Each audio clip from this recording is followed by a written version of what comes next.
In a major New Year initiative aimed at supporting economically weaker sections, the Odisha Panchayati Raj Department has announced the distribution of Pakka houses to around 10 lakh beneficiaries in January.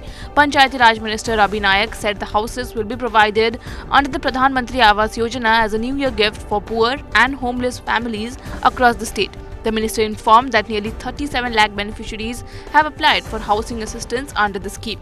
After verification, about 34 lakh applicants have been shortlisted. He added that the final list of shortlisted beneficiaries has already been submitted to the central government for approval.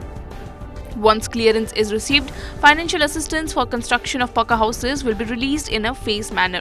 The state government, the minister said, is working closely with the centre to expedite the process and ensure timely delivery of housing benefits. The initiative is expected to provide secure shelter and improving living conditions for lakhs of families across Odisha.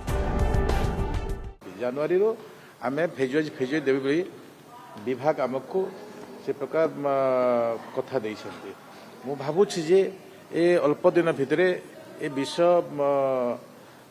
आम पाखको आसीबो एवं आमे गरीब लोक मानको जो माने first phase second phase third phase A प्रकार आसीबो से प्रकार आमे बंटन करिवो ए प्रकार निष्पत्ति आमे जनवरी मास रे बंटन हो पकावर कहि परियो आम जोटा हमको कथा देई छथि जनवरी मास रे आमे बंटन करिवा पाई कथा वर्तमान सुधा 34 लाख होइछन्ति 34 लाख समथिंग होइछन्ति ए प्रकार हमर देखो आमे आमे प्रथम फेज रे आमे टार्गेट देइछु 10 लाख।